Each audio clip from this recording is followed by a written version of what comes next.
Hello, everybody, and welcome to the week that really was with John McGuirk and Sarah Ryan for this Friday, ending the 14th of June, 2024. It is a week since the elections, and I'll tell you, folks, I had awful difficulty this week. I thought I was going to have to do the podcast on my own. Then I asked Fatima. She wasn't around. And then eventually I basically had to go up to Dublin last night and beg on bended knee for Sarah to take the paper bag off her head and come Stop! You're and making join me me on sound the like show, a lunatic. on the show this week. I mean, do you like how you lick? Have you licked all your wounds yet, or how are you? Oh, stop, will you? Um, I'm grand. Obviously, I thought we were going to do it, and we didn't. So there's an element of disappointment in that. But it sounds like a cliche, but it's really true. Niall, It's the taking part that counts. Is that what you're going to say? no, it's only worth taking part if you actually get to talk about what you want to talk about, and we did. Okay. I feel like we ran a campaign that, and I've been told by people in other parties who shall remain nameless, quote, we didn't want to talk about migration, immigration, and you made us have to talk about it, and that was horrible for us. We ran a campaign that wanted to speak for people who felt voiceless. I mean, everybody, I'm sure in the last year has spoken to somebody in Ireland, in Dublin, who feels like their views aren't being represented and the things that bother them aren't being talked about by politicians. I think we did a really good job of getting that onto the agenda. Very limited budget, weren't allowed on the debates on Virgin Media or on RTE. I think coming fifth, when there's four seats, there's no shame in it. I'm disappointed in the result, obviously, but I'm really, really proud of the campaign. So is your man going to? Are you going to be leaving me again in come the autumn to try and get him elected as a TD? I thought no, and now I don't know. When we left the Cout Centre, people were asking him, and I felt very strongly from him that it wasn't his cup of tea. And now, as the days have gone by, and truly, there's been a serious amount of people getting in touch with us saying congratulations and the campaign was great, and they really liked seeing the issues that we talked about, finally being talked about. Because the truth is, John, that like politics and election campaigns in particular are conversations, and some of these conversations, whether or what, no matter what side you come down on, conversations about immigration are conversations that need to be had. Hmm. And the government and mainstream politicians don't want to have those conversations, but that doesn't mean that they're right in those conversations not needing to be had. Fine if the public choose, you know, to vote a certain way on immigration or to vote a certain way on another issue, but pretending that those issues aren't there is not, you can't fix what you won't acknowledge. So I feel very proud that we got that onto the agenda. Whether or not Niall wants to continue in his political career is a matter for him. I thought it was a strong no, and now I would have to say I don't know. Well, I don't think you should be going around with your head in a paper bag. I think you can be just happy. If Breed Smith was able to go on television with me, as she did on Wednesday night, having finished three places lower than ye and gotten significantly fewer votes, and was still able to go on and lecture the country about the far right despite her own electoral rejection, I think you can probably keep doing this podcast despite your candidate's minor electoral rejection. This is So I the think. thing as well, like the whole narrative, like and we can get to the count and everything in a minute because I have lots of things to say about multiple things that happened at that count. But um, you know, I think it was an election where we'll call centre right um, candidates, weren't strategic enough, weren't transfer friendly enough, and there's loads of problems there, and that needs to, people who want to be involved in politics on that in that space need to rethink the way they're going to do it. But more importantly than that, it's very much time to start pushing back against. Breed Smith is a good example of somebody who's on a TV show. She was saying to you, Michael Fitzmaurice was on the panel. It was Virgin Media as well, and Michael Fitzmaurice was talking about independent Ireland, and then Breed Smith started going on one of her mad ones about how a candidate, elected councillor, had gone on TV and started talking about abortion, as if that independent councillor was an independent Ireland councillor, and he isn't. And we like when Aon O'Riordan goes on to a debate, Aon O'Riordan is on the left. He's not asked about Breed Smith, who's also on the left. Do you know what I mean? Like Mhm. the media and people will allow and never bundle together people on the left in the same way as they do on the right. There's people like Niall, myself, who are centre right, who are interested in having conversations about things like immigration and frankly, having the courage to be honest about some of those issues. And then there's people who are legitimately racist and who are extremely right wing and whatever. That exists in every political sphere. But what the media have done and what people like Reed Smith continue to do is to lump everybody who's, anything from the centre in towards the right as if we're all the same party. And we're not. Well, she has you lumped in with the Greens now, because I'll tell you off air when we weren't in the ad breaks last night, Breed had an energetic discussion in the studio about how right wing the Green Party is. But I suppose, look, where you're Breed Smith, everyone is right wing from where you're sitting. Where everyone is right wing. I mean, poor Claire Daly wasn't left wing enough for her. That's why she ran the election against Claire Daly and cost her seat. So, I think to some extent, Breed Smiths are never going to go away. The difficulty, as I see it, is, I mean, if I'm looking at your guys' campaign, and I mean, we'll get into the fact that you and I made a series of predictions last week, some of which were right and some of which were very, very wrong. But one of mine I'm going to own is the fact that I predicted that Niall Boylan would take a seat and he didn't. And I was writing about this during the week, and I was thinking to myself, like, the difference is really it's organization. I mean, you guys had, anytime I called you during the campaign, you, the campaign manager, were actually out on the canvas meeting voters, which is unheard of in my understanding of politics. Normally you'd be sitting in an office directing volunteers and resources, but those volunteers and resources on the sort of right side of the spectrum are split and divided between 7 or 8 different candidates, activists working, sometimes multiple teams in one local electoral area, other places completely blank, and very few of them campaigning for one single European election candidate.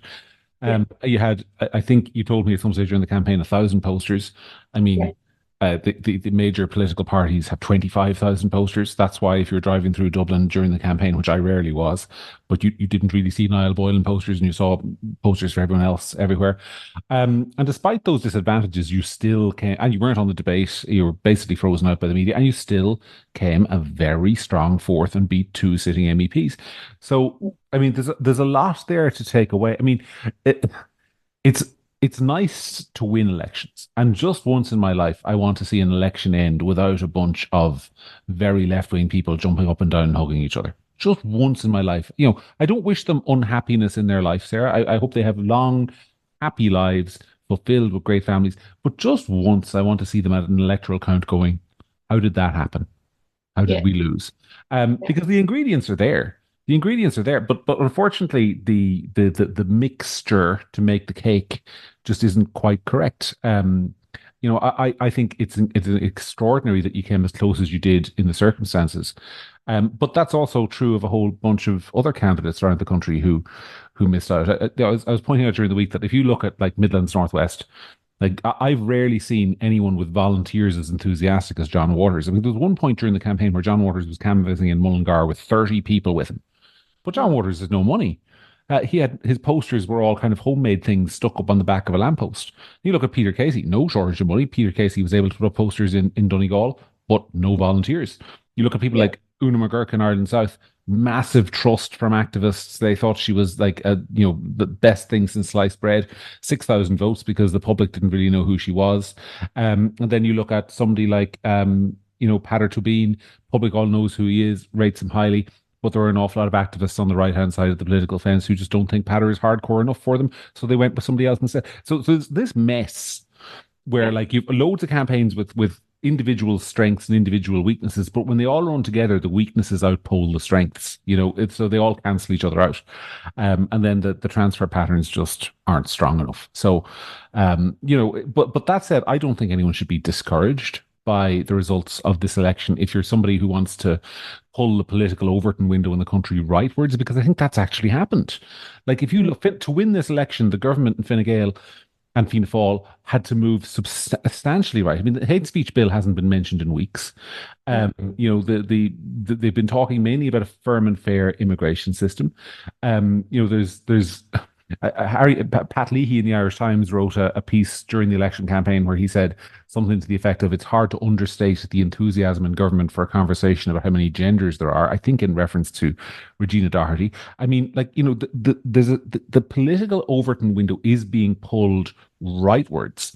And your campaign is a big reason for that, as is, I think, some of the changes that have happened in the media landscape, and as is some of the energy of activists.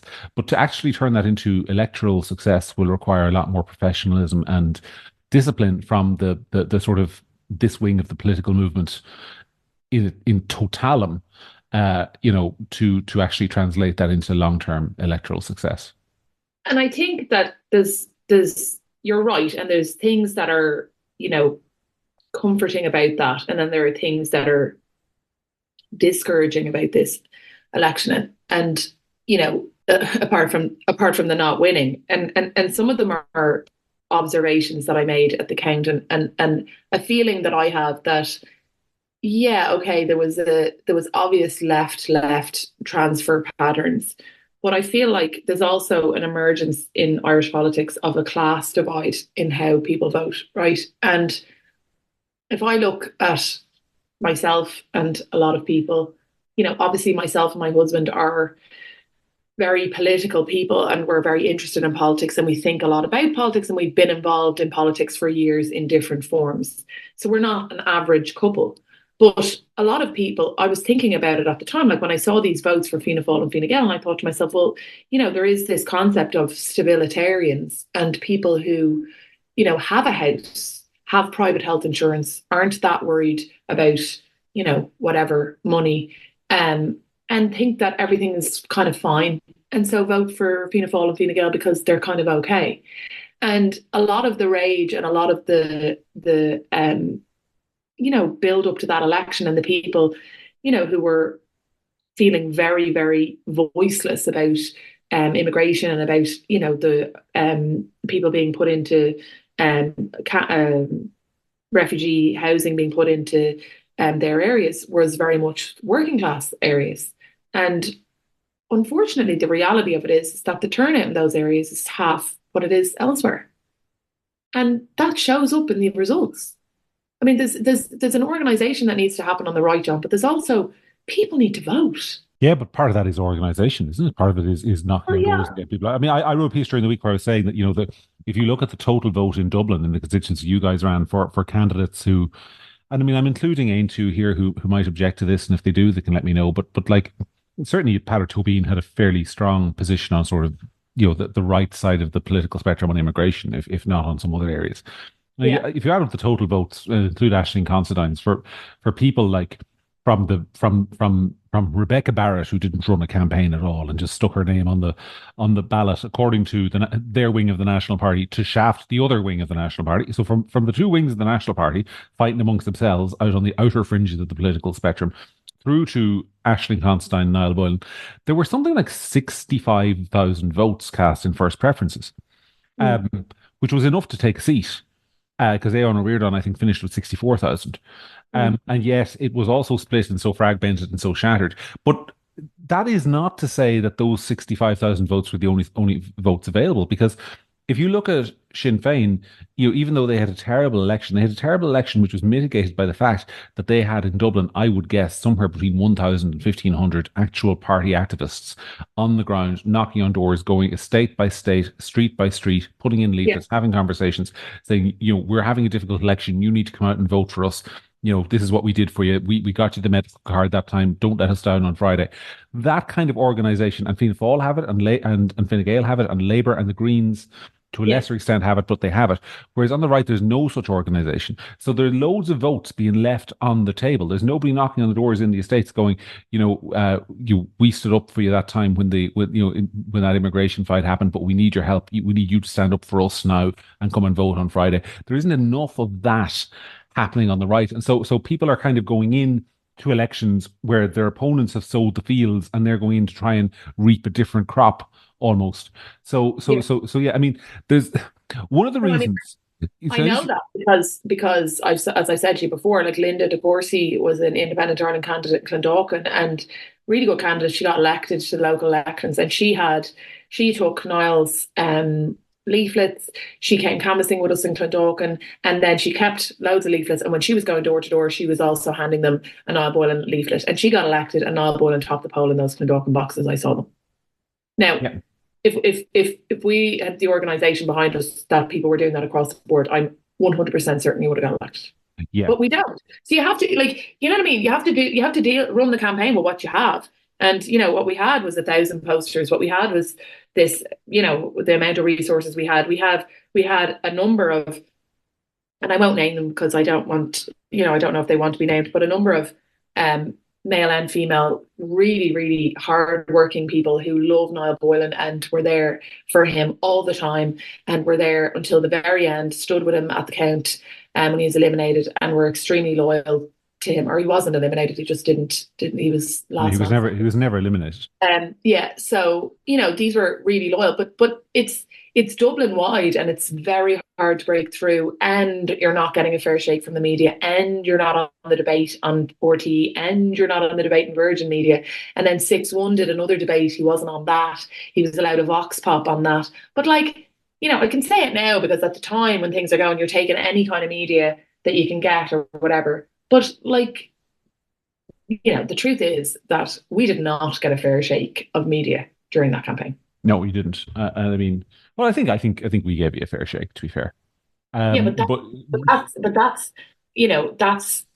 that's what's fair, if you know what I mean. Like we got, I mean, the idea that Niall, and I don't want to be personal, but like Breed Smith is on the debate, she got less votes than Niall. Sinead Gibney is on the debate, she got less votes than Niall. They weren't polling anywhere near Niall. Do you know what I mean? Like I know that there's a legal precedent, and cases have been taken against RTE for their debate criteria and lost. But I just think that there's a massive, massive, massive advantage in being an incumbent party. First of all, for your funding, like you said, we had 1,000 posters.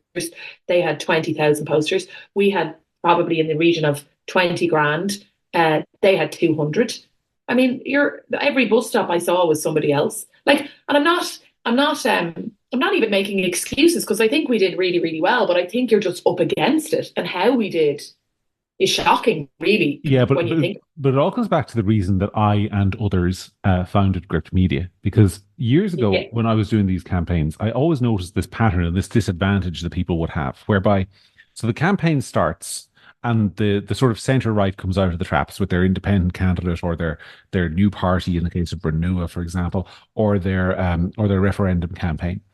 And the media kind of will give them the very smallest half-hearted shake of a tail, not a fair shake, just a half-hearted during the campaign, and that's not enough because the damage has actually been done. The damage has been done not in the 4 weeks of the election campaign, but in the 4 years before it, where the media have literally and relentlessly hammered home narratives every single day. So, like, one of the reasons I think the work we do at Gript is so important is because, that we don't have an audience the size of RTE, we don't have an audience the size of the Independent, but we have a growing audience. And what we're saying to that audience is, when you see RTE Primetime doing endless reports on the rise of the far right and the endless reports on, all this harassment and villainy and awfulness coming from like these terrible far right people, they're not telling you that Malachy Steenson was attacked and threatened during the campaign. They're not telling you. They're not interviewing people in Newtown Mankendy or other villages where these issues are an issue and listening to them. It is a constant wall of propaganda, which if the right isn't organized in the media, then it has no counter to that.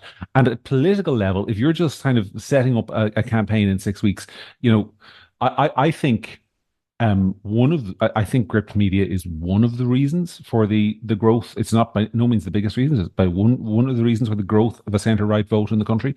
But I think one of the things that's holding it back is that there's no political equivalent to us. There's no, I mean, obviously, I'm not saying that we dominate the centre right media landscape. There are other people out there who are doing good work in citizen journalists or other websites or whatever. But I think we're the biggest one by far. And we're the one everyone knows about, and there's no equivalent in the political space. There's no dominant equivalent that can motivate people and give them something to work towards and give them somewhere to channel their activism that's actually productive. Because there's an awful lot of unproductive activism on the right, an awful lot of it that goes on. I mean, and I get in trouble when I call it out. I do get in trouble when I call it out. But if you're standing at a protest shouting abuse at a female Garda, you're not helping any political movement. You're not winning votes for anybody. You're not damaging the left. You're not. I mean, Breed Smith wants you to do that, so she can go on Virgin Media and call you a Nazi. That's what she wants you to do. So there's a lack of leadership that is leading people into these unproductive paths of activism that is, not resulting in tremendous electoral success. That said, I said on this podcast last week a couple of things. I said Derek Blythe would surprise people. He did. Now, 3.6% of the vote ain't going to win you any seats, but for a candidate on his first time out who was derided by the media as basically, I think I saw John O'Brennan the other day, the Maynooth professor of politics, basically openly referred to him disgracefully, not by name, but everyone knew who he was talking about, because no one else got 25,000 votes, as a Nazi. And he's not that. He's a working class guy who perhaps sometimes speaks plainly, but he did remarkably well. Gavin Pepper in the inner city, again, another guy who is constantly derided as some kind of crypto fascist when he's anything but, took the second seat in his ward. There were lots of examples around the country of councillors, for example, who had spoken up in not only on immigration, it should be said, but on things like climate change and so on, topping the polls in their wards. So like there's the seeds of success out there, lest we sound terribly negative. We're not just being negative because poor Sarah lost. We're I'm just going to keep, you're going to be hearing this from me now for the next 6 months, by the way, because everyone slags me off. You just slag me off when I used to lose campaigns. So that's fine. Choosing the butt. But there's a lot to be positive about as well. It just needs a kind of structure. Yeah, and I don't think, I think that Fianna Fáil and Fine Gael had a surprising election, but I don't think it was anything, if you actually look at the numbers, I don't think it was anything particularly groundbreaking by any stretch of the imagination. I think Labour had an okay election. I think their supporters rallied a bit. Whether they've benefited from the demise of some of the Sinn Féin vote, I don't know, but they seem to have kind of solidified their base a little bit better. I can get back to that in a minute. But yeah, look, I think that there's lessons. There's not lessons. It's the beginning of something. And I think that, in the past, there's been kind of this big sweep, whether it was a Sinn Féin sweep in one general election or the Green wave in the last local elections. And I think a lot of people, started to get this kind of anticipation that maybe this would be the kind of independent sweep. And I think that it's too disjointed and not organised enough to have capitalised on that in any way. It was a good election for independence. There's no doubt about that. But I think it could have been better. Well, this is the other thing. I always accuse of being negative, but what is the point of a good election for independence to some extent? There's no council in the country in which independents hold a majority. There's several councils in which there are multiple independents from a disjointed block. My own local council down here in Tipperary has a significant number of independents, 5 of whom work for Michael Lowry. So are probably different to other independents in the country, though they go into that pile. There's some people are going to kill me for this because there's some people out there. Sharon Keoghan, for example, I want to say did immense work around the country, mentoring independent candidates and helping them get elected. And there are a lot of independents who are really proud of being independents. But I just do question whether, in 1999, independents won, I think, 14% of the vote in the local elections. This time they won close to 30% of the vote or something like that. And I'm not sure how that will impact politics in a way that a political party winning 30% of the vote would. Well, Independent Ireland is a party, and Independent Ireland did quite well, so that's something. 23 last I checked, new councillors elected under their banner. So, there's, potentially, it's not finished counting yet, but it looks like they're going to get Kieran Mullooly elected in Ireland in Midwest. So not the worst result. No, not the worst result at all. For a first time out. But I do wonder, I have to say, whether, I think they have to sort out the leadership question. I'll be honest. I'll say these things openly because I'm a journalist. I don't care. I don't think they have the kind of charismatic national leader that you need to really make a breakthrough in a general election. I think there's a real risk that their sitting TDs, will spend the election campaign in their own constituencies, trying to make sure that they retain their own personal vote, because they're all independents, and when you're an independent, that is the most important thing to you. It's very hard to let that go and suddenly start campaigning for other people.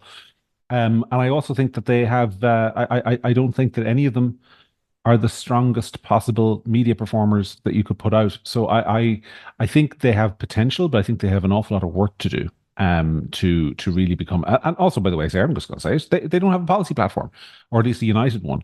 And you're not a threat to be in government if you can't whip your own TDs on policy. And that's a big hurdle they'll have to cross.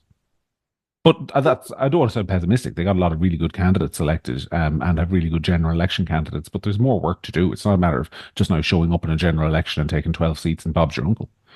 Yeah, yeah, yeah. Well, we'll see. I mean, a general election looks like it's going to be sooner rather than later. Do you think it'll be this time side of Christmas? I think definitely.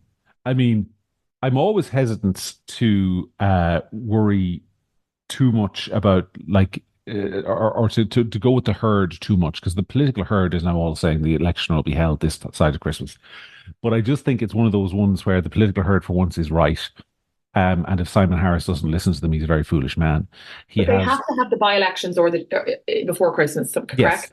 correct? So one way or the other, there'll be more votes before Christmas because the by-elections have to be held this side of Christmas within 6 months of the seat being vacated. Now, I don't actually know what date the seats are formally vacated. I think the 14th of July is when the first European Parliament sits. So maybe you could push the by-elections back to the 14th of January.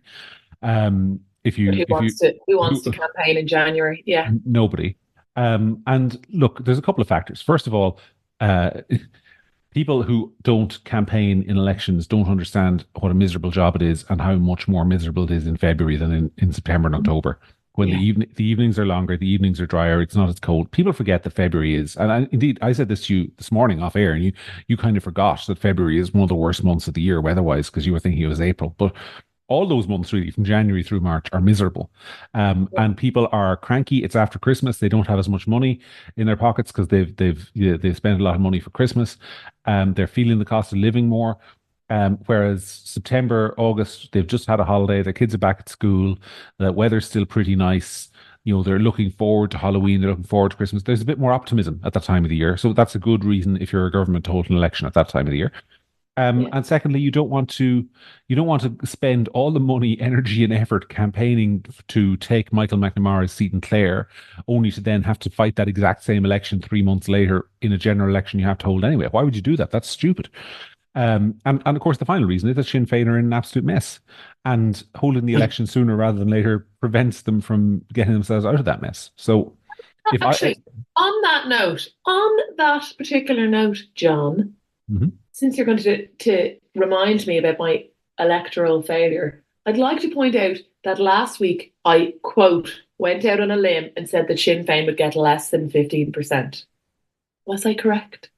Not only were you correct, you were the only person in Ireland that I'm aware. If anyone else knows of anybody who made that prediction, other than our beloved Sarah, let us know and we will shout them out next week, because I think you're the only person to call that.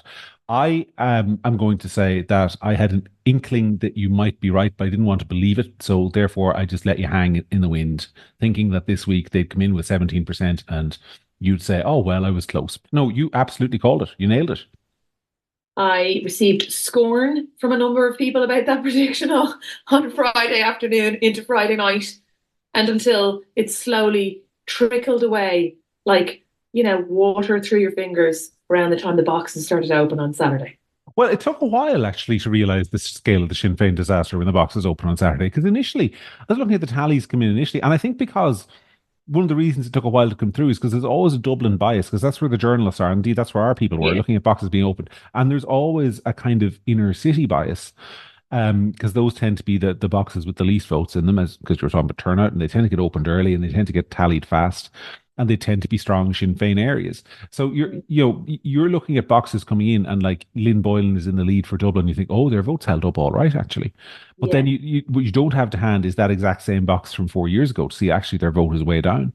So I think it took until about sort of middle of the afternoon on Saturday to realize that they were in significant trouble. And it was sometime on Sunday when suddenly you started looking, because it takes a long time for the national percentage figures for local elections to come in, because some first counts take a lot forever. And I sent a tweet on Sunday afternoon saying, look, 13% is just going to be about as good as it gets for Sinn Féin based on these national figures that are coming in. And it didn't even get that good. It ended up at 11.8, which is a catastrophe for them. And I mean, they're out there saying, oh, we gained seats. I mean, you gained seats because you got 9% the last time in what was a disaster of an election. So, But you and I always say that their hardcore base vote is around 8 to 10%. mhm. And I felt on the canvas very strongly that their base was all that was left, pretty Yeah, much. but the other thing is the other evidence for the fact that it was their base that was all that was left was the transfer rate between Sinn Féin candidates Exactly. in the European election. Exactly. Because I'm not letting in anyone on any secrets and any secrets when, like, I'm saying you and I were obviously in contact during the count, and I was asking you how it was going for Niall, and we had, because we're both nerds, we had conversations of where votes might go, and at one stage there was some Super optimism. nerds. Yeah, Yeah. there was some optimism in your camp, not from you necessarily, but there was optimism in your camp that he might do reasonably well out of Daithí Doolan and maybe be in a position to be competitive with Lynn Yeah. Boylan and entering the latter stages of the count. And then that was the first count to come through on, I think, Monday morning, wasn't it? The Daithí Doolan transfer, and it was Yeah. 70%. We went into Monday. We went home on Sunday with Niall in third. Mm-hmm. And it wasn't that I thought, I knew that to remain competitive, her transfer from him needed to be like barely okay. Mm-hmm. And we had done quite a lot of work in Ballyfermot, Drimna and stuff, and that would be where Daithí Doolan was from. And I Mm-hmm. was hopeful that some of that would be reflected in number twos for Niall in that area, and that people would have voted for Daithí because he was their local councillor and they knew him, but that they might give Niall this number two. Now, I'm not talking about anything major, but I thought we might get upwards to 1,000 votes out of that, and we got, I think, 400. Mm-hmm. And she got like 7,000. 1,000. And I thought she was going to get 4,000 or 5,000. And that's when the optimism starts to kind of slip away from you, because there was a path to victory, but lots of things had to go our way, and they started to just and up until that point, everything had gone your way. I said, I think I wrote a piece on Sunday evening, when your count came through, basically saying, I think, by the way, we're a day out because the first count came through on Sunday night, then was Monday, Tuesday evening the results came through. It was Tuesday morning that Daithí Doolan transfer was. Yes. But I wrote a piece saying, look, Niall Boylan's chances, unfortunately, are quite slim looking at these first preference votes, but he has a path if everything goes his way. And on the Monday, everything actually went your way. The transfers fell in the right order. You got good transfers, not as everywhere. good. Yeah, But not as good as they perhaps could have been from some candidates, because a lot of people just didn't transfer or their votes went awry. But like, you got a solid transfer and you jumped from sixth on Monday morning to third on Monday evening, and that was the first part of the path. And then on sort of Tuesday morning, it started. You started running out of steam basically as the day went on. yeah, I mean, by Tuesday afternoon, I was like, I don't know, it was like I don't know, a Christmas carol or something. Like, what day is this? You're in this giant building with no windows. I don't know if people are familiar with the RDS Simmons Court Count Centre. It's where you do exams sometimes as well if you go to UCD. And like, it's always freezing. There's no natural light. There's always a bird that's gotten in somehow, kind of frantically flapping its wings overhead as it trashes against to try and get out. It's a horrific place. But yeah, on Tuesday afternoon, I started to feel, no, I knew. But look, transfers are weird things. Like, somebody was, when I was at the count, somebody was from Independent Ireland that I know was like, how do you know so many people here from so many different parties? It's because I've been involved in politics for over 20 years. So I know people from all kinds of parties. And when you know that, at the same time, in one way, you know that your goose is cooked, but in another way, you've seen mad things happen. And so you have that in your mind. I've seen people lose and win by 2 votes. I've seen people just suddenly get this weird, unexpected transfer from somebody that nobody, that maybe later they explain because of geography or because of some, weird thing, but that nobody sees coming on the day. Like, you've seen enough strange stuff happen that you have this outside hope that this might be one of those times. Mm-hmm. Yeah. So, there was a part of me that was like, yeah, there was a part of me that knew, you know what I mean? Like, I needed 1,000 from Sinn Féin and her to only get 4,000 or 5,000. I needed 4,000 to 6,000 from A2. I got 3,700. Do you know what I mean? And so on, so on. It was like, it was close, but not close enough every time. Mm-hmm. Yeah. Yeah, and then the final transfer was a landslide anyway. So as I said to you after the count, it was nearly better that you were preparing yourselves during the day, because even if you had the sort of 12 or 13,000 vote lead that I think both of us thought you would have needed, it wouldn't have been enough. Mm, It yeah. wouldn't have been enough in the end anyway, because the Green to Labour transfer was huge, which is ironic actually, because in other counts, particularly in Ireland South, where poor Grace O'Sullivan needed Labour and the Social Democrats to return the favour, they didn't. So the Greens in Dublin transferred heavily to Labour, but Labour did nothing for the Greens in Ireland South, where the Greens needed the favour returned. So not all love and harmony on the left either. Let's talk about the Shinners. Mm, Because God love them, they had a bad election. And where do yeah. they go from here? I mean, I was talking to Kevin Cunningham. People may have seen I was in television with him. There was no suspicion, where I was talking to him during the week. But he was saying to me that he actually thinks that this was the worst case scenario for them, and by which he means he thinks they won't do as badly as a general election, because he thinks that actually there's some truth to the idea that Sinn Féin general election voters didn't bother voting in the local elections. He thinks they might do a lot better than that in a general election. But I don't really buy that. Do you? Oh no, I think there's an element of truth to that. And I think that as you become, and if you look at voting patterns, with Fianna Fáil and Fine Gael in our lifetime, in our voting lifetime, we'll say, um, traditionally or many times, you would see the establishment parties get their kind of kicking from their voters in local and European elections as a kind of a shot across the bow for or a punishment, but then who would return to them in a general election. And as I think, and I'm actually not trying to be funny, even though it sounds like I'm being funny, now that Sinn Féin is part of the establishment parties, I think that there's an element of their voter who will have done that. There's an element of their voter who will feel that they've betrayed them and, but who is willing to go back. I think a lot of their voters are lost to them for way longer than this general election cycle, for sure. Like I said on the podcast before, nobody hates you like someone who loved you. And I think that a lot of those voters aren't coming back anytime soon. And you'll recall that in the last European and local elections, obviously Sinn Féin had a bad day. And I've heard anecdotally, and I think this is true because they had such a good general election after the fact, that they have so many workers and they are good on the ground and they are good in working class communities, and that they went back out to those communities, like really worked the ground and said, what happened? Where did we lose you? Interacted with those communities and won that back, and then had a stomping general election. Mm-hmm. I don't think that that's achievable here.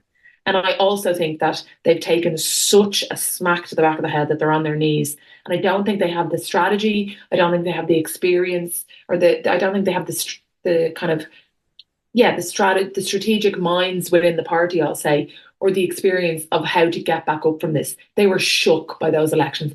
I drove around the city. This is why I made my prediction. I knew from Crumlin and Drimna and Ballyfermot and Coolock and Tala that everywhere you went, they were absolutely fuming with Sinn Féin. I remember I drove to the Northside Shopping Centre one day and I drove up via the back of it. I don't know what the name of that road is, but it's a very working class area. And there was posters, like posters of every party, obviously, like on the poles. And the people had spray painted black the face of only the Sinn Féin ones. And there was Fine Gael and Fianna Fáil on those poles. And Fine Gael and Sinn Féin ones were the ones that the face was spray painted black on all of them. I took a photo of it in case anybody starts calling me a liar, because I was so shocked that this was like originally like Larry O'Toole, like Sinn Féin Heartland. And these posters were spray painted, all of them. And the Sinn Féin and the Fianna Fáil ones were left alone. Yeah. Or the Fianna Fáil and the Fine Gael ones were left alone. So I think that they're going to attempt to spin this as a good election, whatever, but like nobody believes that for a second. And I think that they have a huge problem. And I don't even know how you address that. Like if you try and go back to some of your working class communities and talk about the issues that they care about now, it looks fake.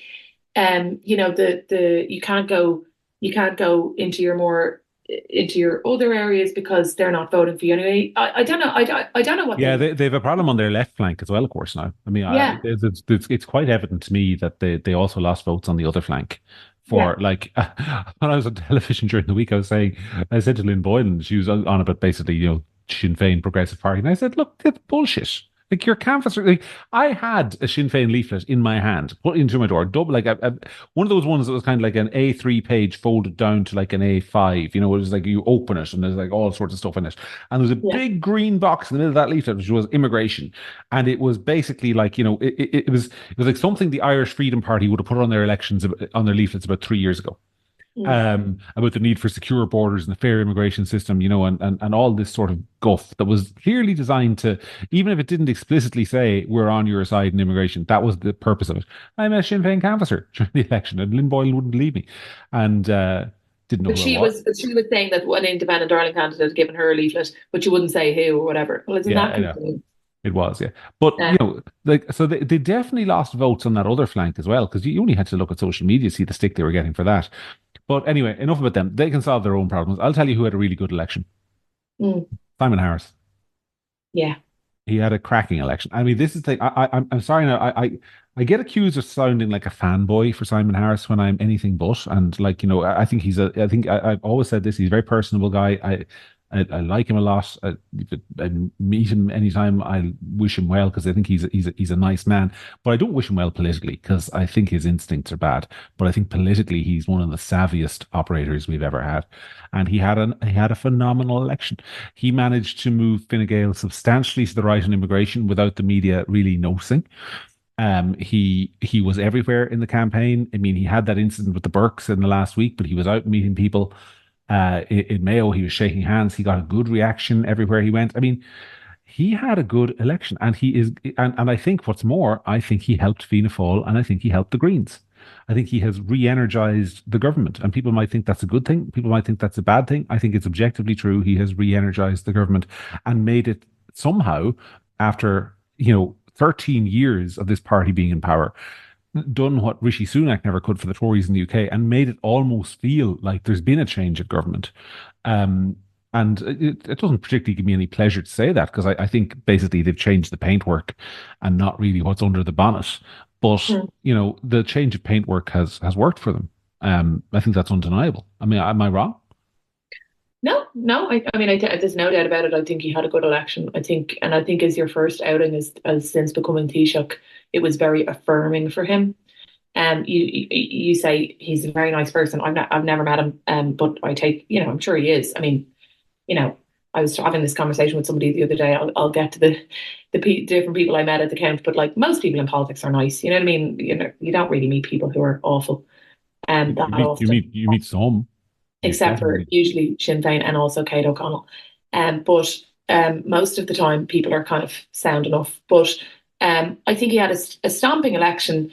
But I think there's a lot of spinning as well. Do you know what I mean? Like, I think people stuck with Fine Gael, but Fine Gael, as far as I know, Fine Gael and Fianna Fáil both lost seats. Is that correct? They did, but Um, I don't think they care about that. Because I think if you're in Fine Gael's shoes, and indeed in Fianna Fáil's shoes, the biggest problem that they had going into this election, and we talked about it in the podcast last year, Sarah. Do you remember when Leo Varadkar was still Taoiseach, and there was this months and months of shoe after shoe dropping. Richard Bruton's not running again. The young lad down in Kerry, Brenton Griffin, he's not running again.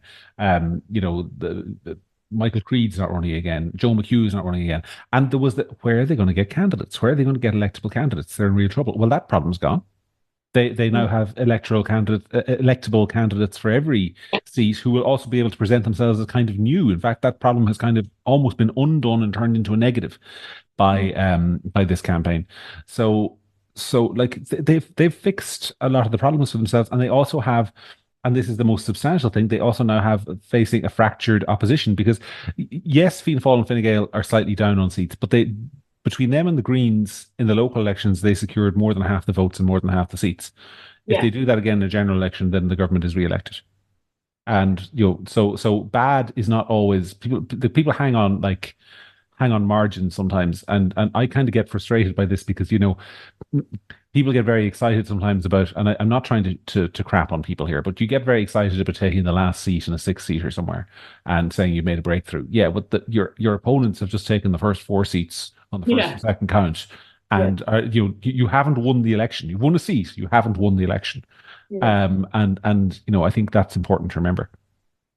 Yeah, no, for sure. And I mean, I think that from Simon Harris's personal brand point of view, the new leader, and he can very much make the case now, and there will be some momentum behind it, whether it's true or unfair or not, that it was Leo what was the problem, and isn't everything dandy now? I wonder how Leo Varadkar feels about it all. Because he's obviously going to have a brave face and say it's great, but like, it has to sting a little bit, I think. Do you think those results would have been different if he was still the leader? Yeah, I do. I do. I think Leo got trapped in this kind of progressive bubble that he was never going to break out of. And I think that's one of the reasons he's no longer the leader. I think there was a sense that he was very badly in a rut and incapable of pivoting in any way, shape, or form. And whether he realized that or other people realized it for him and convinced him, I don't know. I don't know which the case is, but I think that's one of the reasons he's not the leader anymore. I think you see now why Fine Gael piled in behind Harris in the numbers that they did when they had the opportunity to choose a new leader as well. Yeah. Another party that had a good election was Labour, and we both have to eat some humble pie on that one, but no, I know. Let me finish. You eat a fair slice of it there. Let me finish. I'm very critical of Labour, and I think they're wrong of what they think, so I'm not going to change that from a ideological point of view. But I think they had a good election. There's no doubt about that. I think that they have, kind of shored up their base, probably improved it. I think some of those Labour TDs will be a little bit more confident going into a general election cycle than they would have been before. And like I've talked on the podcast before about my local TD, or Duncan Smith.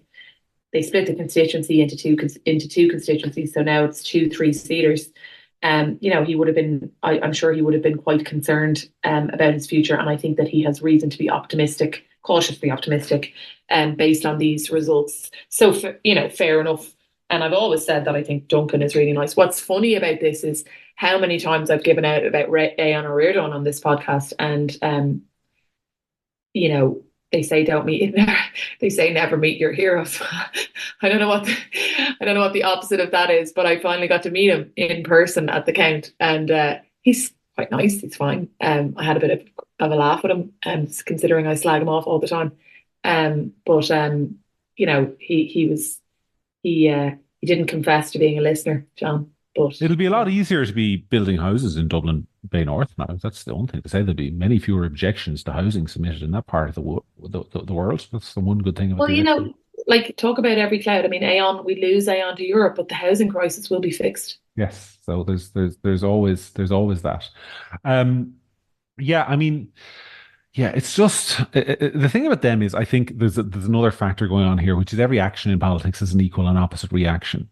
And one of the things that struck me just watching the campaign, both from Aon in particular, but also in fairness from Breed Smith, is that they both leaned into the most what's her name? Shinead Gibney tried this to much less avail. I think Aon comprehensively outplayed her on this. Was that Labour really have found their niche in laying into the kind of progressive vision on immigration. They kind of like, any restrictions are racist. Let people come here. They aren't the problem. Migrants aren't the problem. The far right must be stopped. That was his campaign. That was, that and some stuff about the League of Ireland, which probably helped him as well. But that was his campaign, and he won. And I think what has undoubtedly happened, people forget there's a left-wing vote in this country. Many of them feel very passionately in their views. And as Sinn Féin have sort of vacated that space and gone into a bit of a muddle where they're trying to sit on the fence, Sinn Féin are pissing off everybody. But the centre left, or the soft left, or the whatever you want to call the Labour Party, has found itself a little bit re-energized in being the kind of like, let's all team up behind Ivana and go and hit fascists over the head with bicycles. Like that's that's given them a new energy, I think, and it clearly worked for at least in Dublin in this campaign. It didn't work anywhere else, of course, but it did work in Dublin. Well, what I have to say now, is that I think Labour had a good election, but I don't think Labour had a good election. I don't think Labour had a good election because of Ivana in the same way that Fine Gael had a good election because of Simon Harris. I think Labour had a good election, and Ivana, frankly, was kind of irrelevant to that. I think that Aon ran a campaign, as you say, it worked. There is a lot of left-wing people. They like what he's saying. He captured the imagination of that message, and that worked for him. I don't think that's got anything to do with their leadership. No, it doesn't. I mean, they topped the poll in my local electoral area down here. Fiona Bonfield, who was a first cousin, as it happens, of Alan Kelly, the former Labour leader. And I Mm, mean, she wasn't saying anything about national politics. She was going around. She came to my door, lovely woman. Um, she said, "Look, I see the state of your road. It needs fixing. You know, I've been working on these yeah, issues for the last 5 years. You know." And I said, "Look, I'm not voting for you." And she said, Absolutely fine. Any preference you can give me, I'd be delighted to have it." Top the poll by a landslide. Like yeah, so, and Alan Kelly said something interesting at the Tipperary count. He said, Labour candidates in Tipperary, they work really hard because they have to, because if we don't work, we lose our seats. And yeah. there's an element to that. There's still like it wasn't a kind of national vote for them in the same way that No, I you mean, know I think you're absolutely right. Bria McDonough is a senator, a councillor in my area. They work and work and work the ground because they have to, and they have to even more now in the last 10 years than they did ever before they went into government.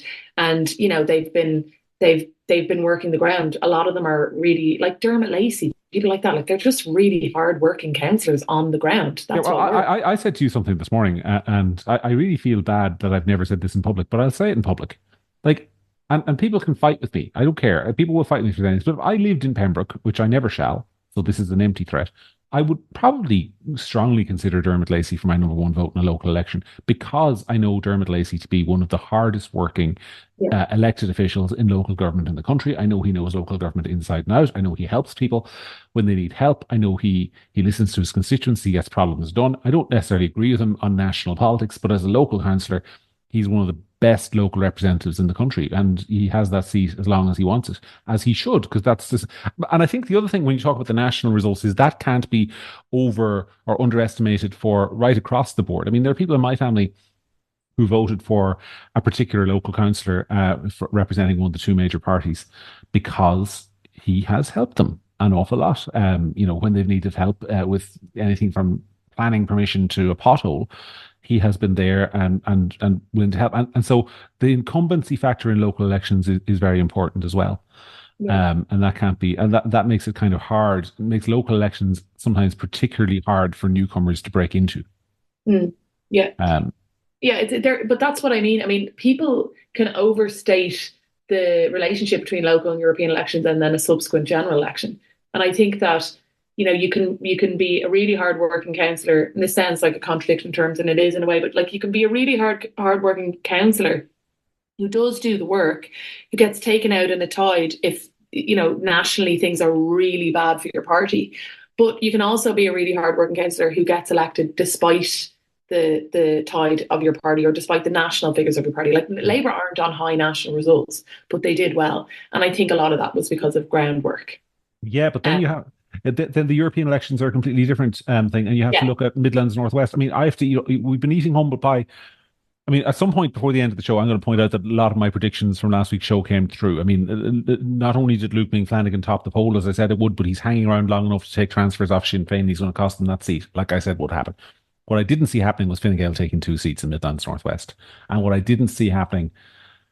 And this one, I have to say, I try to be neutral as a reporter amongst candidates, and I try not to be mean to people. But like, I am very, very, very, very, very surprised that Fianna Fáil, at the time we're recording this, and we'll know in a couple of hours, so you will know by the time you're listening. But Cynthia Work, who seems at least in with a 50% shot, it was less than that earlier in the day, but now a 50% shot of unseating Mick Wallace to take two Fianna Fáil seats in Ireland South. So like, they've had a good election nationally and had a lot of local election councillors get re-elected for non-political reasons or non-national political reasons. mm. Um, Yeah, I mean, I'm gonna, we're eating humble pie and plenty, but I said that Sinn Féin were going to get less than 15%, and that Lynn Boylan wasn't going to top the poll in Dublin, so I'm just going to hang the entire yeah, reputation on. but I mean, we got I got 3 of the 4 seats in Dublin, right? I mean, swap out, or did I? Oh, a second. Yeah, I think I called. I think I'd have to go back and listen. So, but I think I got a more. More. I mean, it's really because I was being nice to you that I predicted your candidate would win. So I'm not taking the blame for that. But then Ireland. Stop. Don't give me that crap. You thought he was in with a definite shot of getting elected. Thought, Everyone did. Everyone did. Everyone did. thought the bookies did. The bookies did, and the polls. But no. And I mean, I spoke to people at the count from other parties, and they were certainly not in the form to be blowing smoke up my arse. And they were like, "Oh no, we thought you were definitely getting a seat." Right? Yeah, Like people thought he was going to take a seat. It's now like, the bookies thought he was going to take a seat. So yeah, I I know. stand up for that prediction. Yes, as unfortunately must I. I was hoping to get off the hook there, but you're not going to let me off the hook, are you? Um, I thought I didn't. Here's what I will own that I didn't think. I did not see Fine Gael and Fianna Fáil both doing so well. I mhm. thought it was one. I thought it was one or t'other would be ahead of the other by a good margin. At different times during the campaign, I thought Barry Andrews would be way ahead of Regina because Regina thinks there's 9 genders, etc. And then other times I thought that the Fianna Fáil national vote would pull Barry back. But so I didn't think that they'd be so high together. Well, I specifically went against Barry Andrews because I said, and in fairness, this is one thing I said. I said, look, either his polls are wrong or the Fianna Fáil national polls are wrong. The Mm. Fianna Fáil's national polling was in the low to mid teens at one point, and I said, look, if that's correct, he's gone in Dublin. But it turns out that the national polls were wrong because they polled up at 23% nationally. Then in Ireland South, I mean, I came very close to getting all 4 seats right there. I said Kelleher, Kelly, McNamara, Function, and Wallace. And it may be McGuirk who instead of Wallace, but it'll be by a few thousand to a few hundred votes if that is it. And then I think in Midlands Northwest, I think I called Malooly, didn't I? Along with Carberry, Cowan, Luke Ming, and possibly Pater Tobin. Yeah, it turns out Fine Gael are going to take 2 seats there with a stunning vote for Nina Carberry, who didn't have to answer a single policy question during the campaign, but people liked the fact that she was a jockey. Oh yeah. They did. I talked to Apparently- I met a Nina Carberry voter the other day. Oh Met really? a Nina Carberry voter. He's an elderly gentleman. He lives in Midlands Northwest, and an absolute gentleman. And I would have suspected all my life he was a staunch Fine Gaeler. And I said to him, "How did you vote in the end?" He said, "Oh, I went for Carberry." I said, "Why'd you go for Carberry?" "Ah, she's good country stock." That was it. That was his reason for voting for her. And that's democracy. Well, I mean, okay, that's democracy. You're right. Fine. Um, Um, I mean, to run in an election when you don't have to do anything. at Yeah, least Cynthia Burke, who's going to go to Europe and fight Elon Musk. So we have to look forward to it for the next 5 years. no comment. Yeah, I think that I knew I can't remember what my predictions were for the other constituencies. I definitely knew Clare Daly was in trouble. Although again, and this is the funny thing about there's a couple of things from counts, and I hadn't been on a count in a while, but I've been at many counts in my life, good and bad. And there's a couple of things. There's nothing more unbelievably depressing in politics as adjudicating unspoiled votes. Oh, Um, yes. because people who've never been to a count will say that's their democratic right to spoil their vote and whatever. And it is.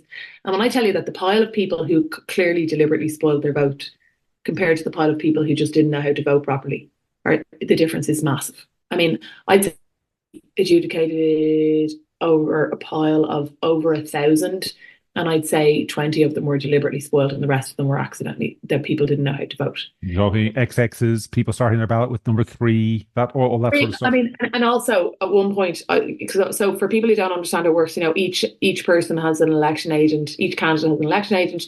Everybody can send somebody over, and then you observe on behalf of your candidate, and you can, if you think that they. So I'll give you an example. There was one ballot for Niall Boylan where the person had inexplicably put a Roman numeral 1 for the number 1, and then the rest 2, 3, 4, 5, 6, 7, 8. But they've clearly demonstrated a preference. So while that's in the question, I'm able to argue with the returning officer to get that counted as a number 1, and I did. But so the people around me are from other parties or whatever, and at one point, I mean, we all started laughing. They started laughing at me because it was just so horrifying that vote after vote after vote after vote after vote was Niall Boylan, just blank, but a 3 beside Niall Boylan. So in this situation, a person has gone in, gotten their local election ballot, gone 1, 2 on the local election ballot, and then written 3 on the European, and they're all spoiled. Mm-hmm. And at one point, the returning officer is just going, number 3, no preference. And there was a Supreme Court case about this, and I personally believe that the Supreme Court actually made a mistake on this, but Kylie case. the Kylie case, where they said that, and it wasn't a number one, it wasn't a vote, but it was Niall Boylan 3, Niall Boylan 3, Niall Boylan 3, Niall Boylan 3, Niall Boylan 3, Niall Boylan 3. It just went on, and everyone, I just started laughing. I was like, it's like a joke. And it's, so that's the first thing that people should, I think that, if you're in secondary school, you're in secondary school for 6 years, so there has to be an election within your 6 year secondary school life. And I almost think it should be mandatory for people from secondary school to go to at least one count in some way and just watch a video or something, because it's just so depressing. And hold a mock election with multiple candidates or something. Yeah, I agree. Tick beside two candidates from Fianna Fáil or two candidates from Sinn Féin or whatever, forgetting to write, you would weep watching it. Well, Ed Davitt was the campaign manager for Grace O'Sullivan, the defeated Green MEP in Ireland South, and I was watching what Ed was saying during the week, and there were 50,000 votes that were spoiled in Ireland South out of I think 700,000 cast.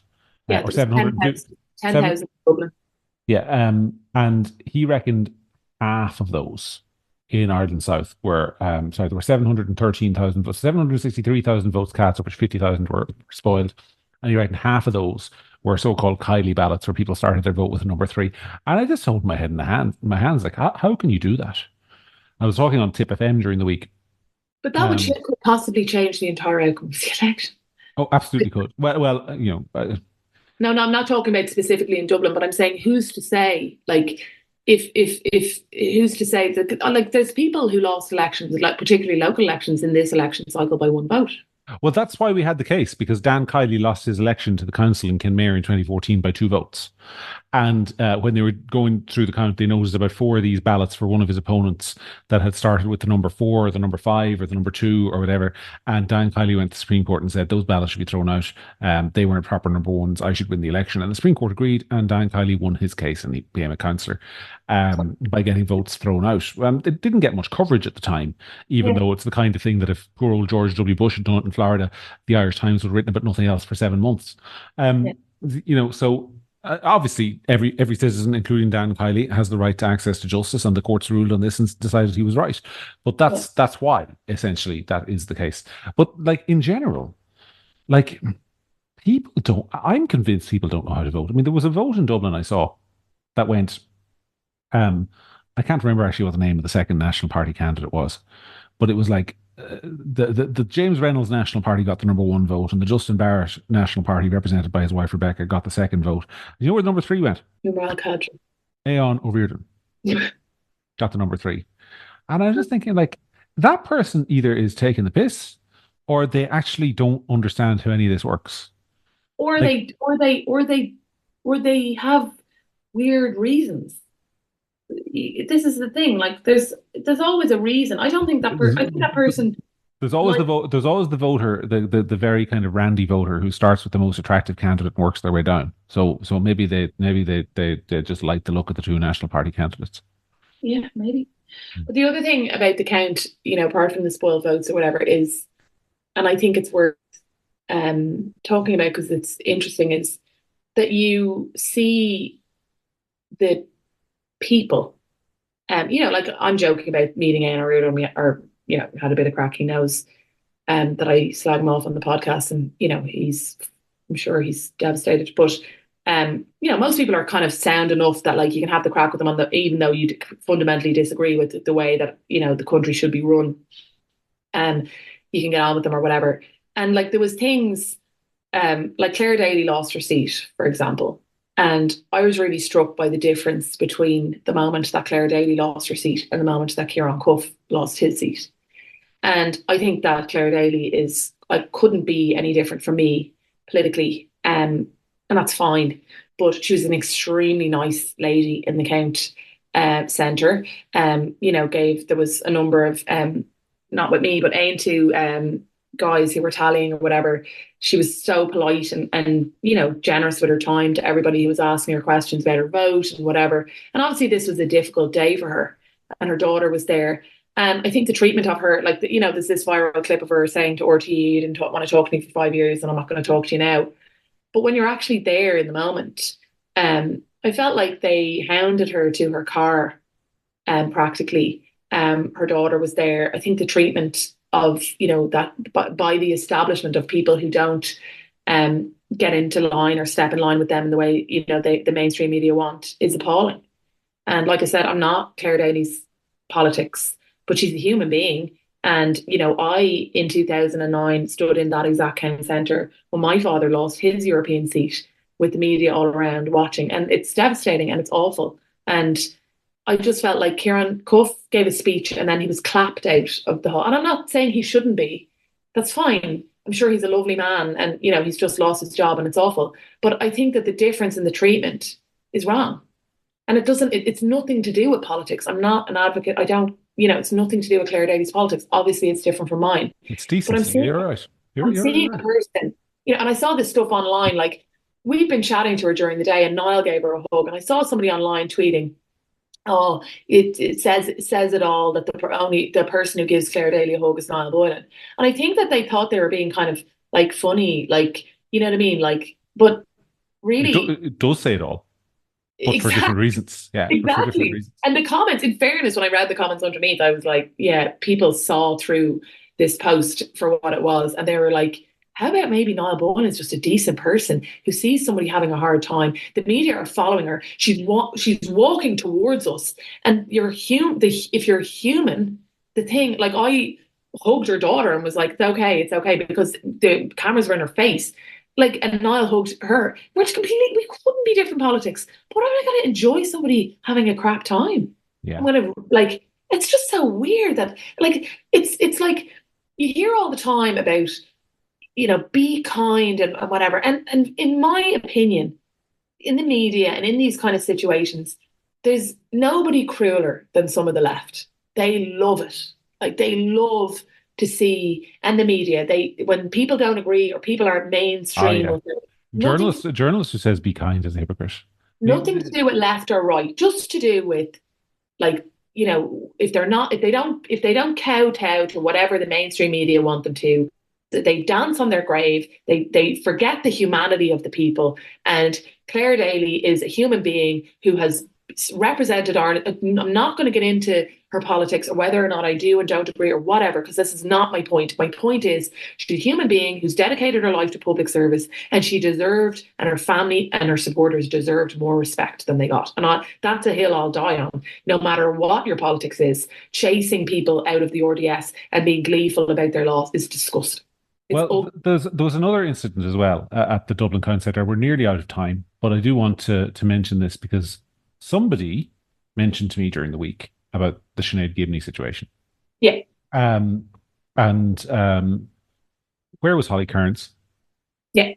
Like, this is a woman who, and I mean, look, I'm going to echo what you said about Claire Daly. I mean, I don't think there's a single thing in this earthly world I agree with Shinead Gibney on, but the woman has, and it's very publicly been stated, she sold her car and spent 20 grand of her own money on this campaign, which she's now not getting back because she missed out by 440 votes, which would be an awful gunk to her, because she would have thought she was getting that money back, because she would have thought, well, at least I'll get my election expenses. I'll get 5%, which is what she would have needed, and she didn't. Yeah. And but she was also really close.